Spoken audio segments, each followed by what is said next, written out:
Petrol diesel के price आए दिन बढ़ने में लगे हुए हैं और कई स्टेट्स में और कई शहरों में तो पेट्रोल डीजल की लिमिटेशन चल रही है कि भैया 2 व्हीलर को इतना मिलेगा, 4 व्हीलर को इतना मिलेगा। और कुछ पेट्रोल पंप्स तो वेट कर रहे हैं कि उनका पीछे से पेट्रोल डीजल कब आएगा। तो अब सवाल ये आता है, क्या ये सही टाइम है ईवी कार लेने का? देखिए, प्रैक्टिकली सोचा जाए तो सही टाइम है, लेकिन प्रॉब्लम इसमें क्या आ रही है कि आजकल जो मेजॉरिटी ऑफ लोग हैं वो रहते हैं फ्लैट्स में, बड़ी बड़ी सोसाइटीज़ में, जहाँ पर होती है बेसमेंट की पार्किंग। अब हो क्या रहा है कि भैया जो फायर डिपार्टमेंट वाले हैं वो इन सोसाइटीज़ को एनओसी नहीं दे रहे हैं। वो कह रहे हैं कि अगर आपके बेसमेंट में चार्जर लगा है तो वहाँ पे आग का खतरा है, तो वो चार्जर्स हटाइए और नए चार्जर्स वहाँ पर नहीं लगेंगे। अब बात घूम फिर के आती है कंज्यूमर पे कि कंज्यूमर इस सिचुएशन में क्या करे। सरकार तो ये कह रही है कि आप अपनी प्राइवेट स्पेस पे चार्जर लगा सकते हो, लेकिन फायर डिपार्टमेंट वाले कह रहे हैं हम एनओसी नहीं देंगे।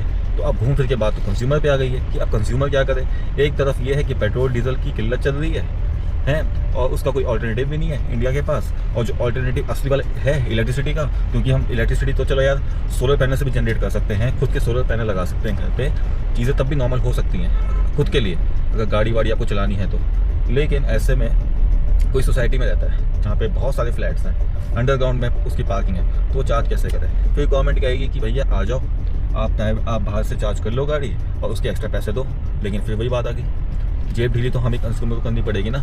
ये वो टाइम है जिस टाइम पे सरकार को बोलना चाहिए कि भैया हम आपको ज़्यादा सब्सिडी देंगे। लेकिन अब हो ये रहा है कि कुछ स्टेट्स में सब्सिडी कैंसिल भी हो रही है, रजिस्ट्रेशन लाने की मांग हो रही है। तो धीरे धीरे आप देखेंगे कि 1-2 महीने बाद शायद ईवी के प्राइस और बढ़े, डिमांड भी ज़्यादा आए, प्लस चार्जिंग कॉस्ट भी शायद बढ़े।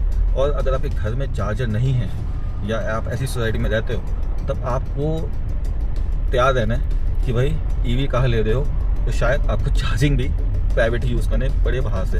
इस टाइम पे वही लगी हैं जिनके खुद के घर हैं या फिर जिनकी पार्किंग है वो बेसमेंट में नहीं है। अदरवाइज़ हर कोई जो उन सोसाइटीज़ में रहता है जहाँ पे अंडरग्राउंड पार्किंग है, इस सिचुएशन में फंसा हुआ है कि वो एक्चुअली करे क्या। बाकी ये सिचुएशन तो अभी वर्स्ट हो रही है और भी फिर आगे जाके और दिक्कत है। लेकिन अगर बात करें इस टाइम पे ईवी कार लेने की, तो आई थिंक ये बिल्कुल सही टाइम है, क्योंकि अगर लड़ाई और चली तो शायद आप देखेंगे कि अब ईवी कार मिलनी भी मुश्किल हो जाएंगी। बाकी आपको क्या लगता है कमेंट कर सकते हैं।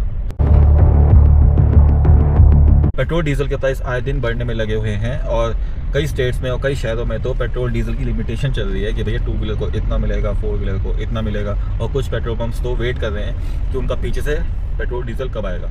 तो अब सवाल ये आता है, क्या ये सही टाइम है ईवी कार लेने का?